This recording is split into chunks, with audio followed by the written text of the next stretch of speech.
Hi, folks. This is Mark by Mark A. Foster, Ph.D., for the Institute for Dialectical Meta-Realism. I will begin this podcast with an aside, basically addressing the issue of holism, which I introduced in the previous podcast, and explain why it is I don't like the term. It is not necessarily anything to do with holism itself.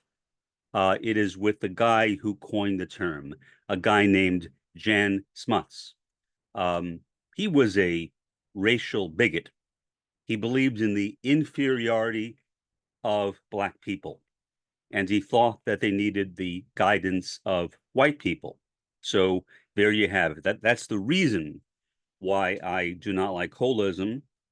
So I'm willing to use it, but whenever I use it, I always think of Jan Smuts. That's me, because I am an anti-racist.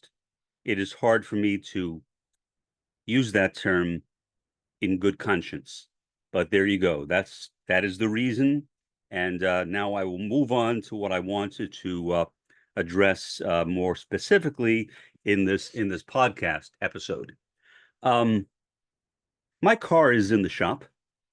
Um, I will not say which dealership, but it is a dealership where I am in this part of the Rio Grande Valley. The vast majority of new car dealerships, if not all of them, are owned by the same company.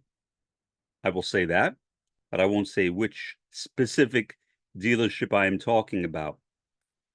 When I brought my car in for work, the customer representative, I'm not sure what her title is, that I spoke with and I dealt with the last time I brought the car in, she said, well, we will try this.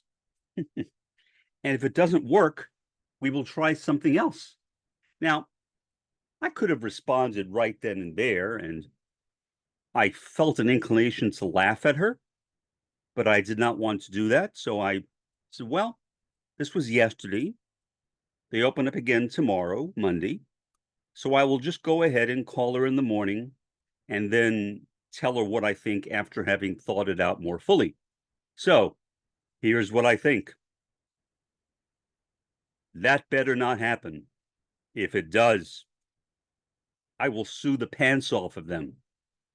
Will I tell them that? No, because generally, if you say that, they will not talk with you anymore because then they have to call in their lawyers. What I will say is that I will call up the central headquarters of Nissan and report her. Now, what she said is that that is what the mechanic told her. And that may very well be true. But I had no dealings directly with the mechanic. I only dealt with her. And she is the person who said that if what they do through your repairs doesn't work, doesn't stop this kind of grinding sound in my car when I'm in reverse, that they will try something else. I will say, look, I did not bring my car into a Goodyear or a Midas store. There, I know they do not have diagnostic tools. You have diagnostic tools. So there is no excuse for you saying that. Where I live is, according to some experts, and I can't testify to this myself, but according to some people who study this, the most corrupt part of the US. It is certainly the most corrupt place I have ever lived, and I have lived all over the United States. Some people call it the spillover effect for Mexico because I am only 2 miles from Mexico. Mexico, of course, is very corrupt because of the cartels, and Mexicans are victimized by the cartels in a similar way, although to a much lesser degree. People here are victimized by stores, by businesses. I have had 3 medical people, one regular nurse, RN, one nurse practitioner, and one supervisor fired. I also destroyed the credit rating of a custom t-shirt store. And maybe other things too that I can't be sure of. But I have constantly been complaining it seems like since I moved down here, there is so much to complain about. This place is filled with corruption. People seem to lie on the drop of a hat. So the problem is that people who are from here, who have never lived anyplace else, I guess they assume it's like that everywhere. I mean, there's corruption everywhere, but not like here. And that somebody like me, who moved down here from Kansas, the Kansas City area on the Kansas side, Olathe, Kansas, but I'm originally from New York City and have lived in many other places between those two, that I would not be somebody that they could do that to and get away with it. I really think they don't know that I will notice it. I really think that. And so I give them, I guess you could call it an education. Um, I'm sure that that t-shirt store, that custom t-shirt store, did not expect to have its credit rating reduced all the way down to almost zero, as Bank of America told me. I'm sure that one nurse that basically tried to rape me, yes, rape me, while he was conducting an examination of me.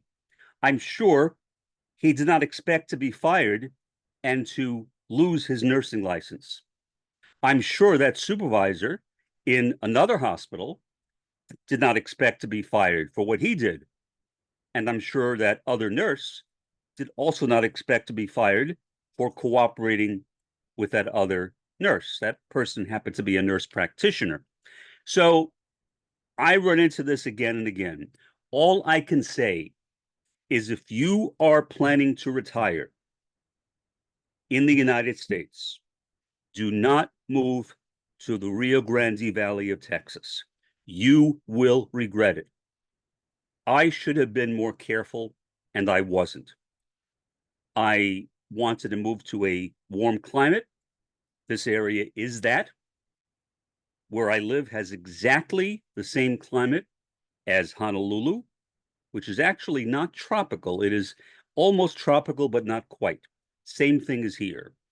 I am on the same latitude as Miami, Florida, but Miami, Florida, I guess because it is surrounded by the Atlantic Ocean and the Gulf, has a warmer climate, but only slightly. But that technically makes it a tropical climate. So, for all intents and purposes, where I live is tropical, but it technically is not considered to be tropical based on whatever standards are used by meteorologists. So that's why I came here. I have lived to regret it. I really should have done some independent investigation. But about 20 years ago, when I was thinking about where I would retire, I said, well, do I want to move to Florida, a place with constant hurricanes? Well, relatively constant. And I said, no. So I picked here because even though this place is only an hour and 15 minutes from the Gulf, we get almost no hurricanes at all.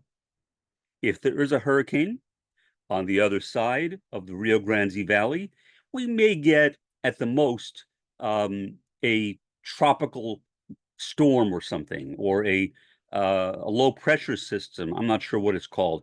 We will be affected, but basically we will get rain and maybe a thunderstorm or two. That's about it. And also, this area does not get much rain. It only rains every 3 to 4 months, which again, you would not expect, but I knew that because I looked into this place in advance. So when I want to look at first world corruption, I consider where I am. I did not come here expecting that. I was not looking for first world corruption, but either I found it or it found me. And so here I am in perhaps the most corrupt place in the United States, where Border Patrol agents are arrested every month for receiving money from the cartels, not to arrest cartel members who live out in the open here in large mansions, including one right near me, maybe an eighth of a mile away from me. There is a large mansion which is owned by a cartel member, and nothing ever happens to those people. Why?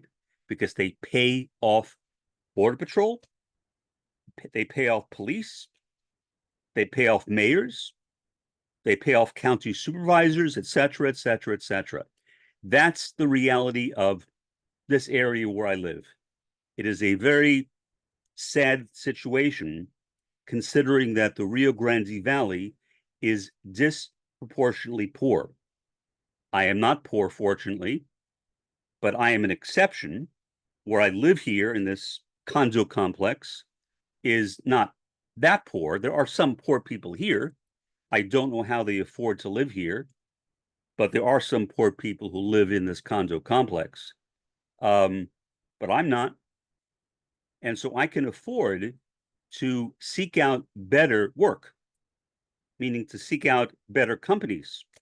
And I thought that by bringing my car to a dealership, that was a better shot at avoiding corruption.